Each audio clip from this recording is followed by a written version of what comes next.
שלום, היום זה הסרטון הראשון שלנו מהסדרה של מדריכי הלקים, שלי ושהצלמת שלי שתעשה סרטונים לפעמים. אז מה שצריך בשביל לעשות לק עיתון זה לק לבן של שיק מספר 31 ובושם. עכשיו, וחתיכה קטנה של עיתון, חתיכה לכל אצבע. אתם שמים לק לבן על הציפורן ומחכים שזה יתייבש. אני כבר עשיתי את זה, אז עכשיו לוקחים את העיתון ומשפריצים עליו בושם. לא הרבה.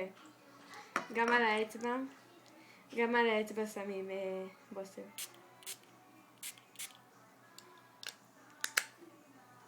עכשיו אתם לוקחים את העיתון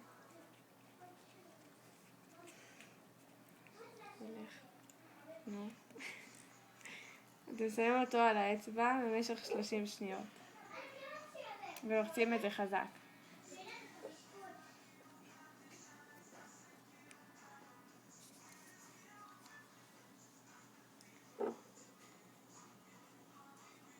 אתם צריכים ללחוץ חזק בשביל שזה יעבוד.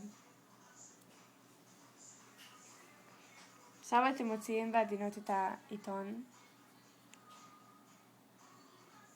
ויצא לכם לק עיתון. טוב, אז ביי. תעשו לייק.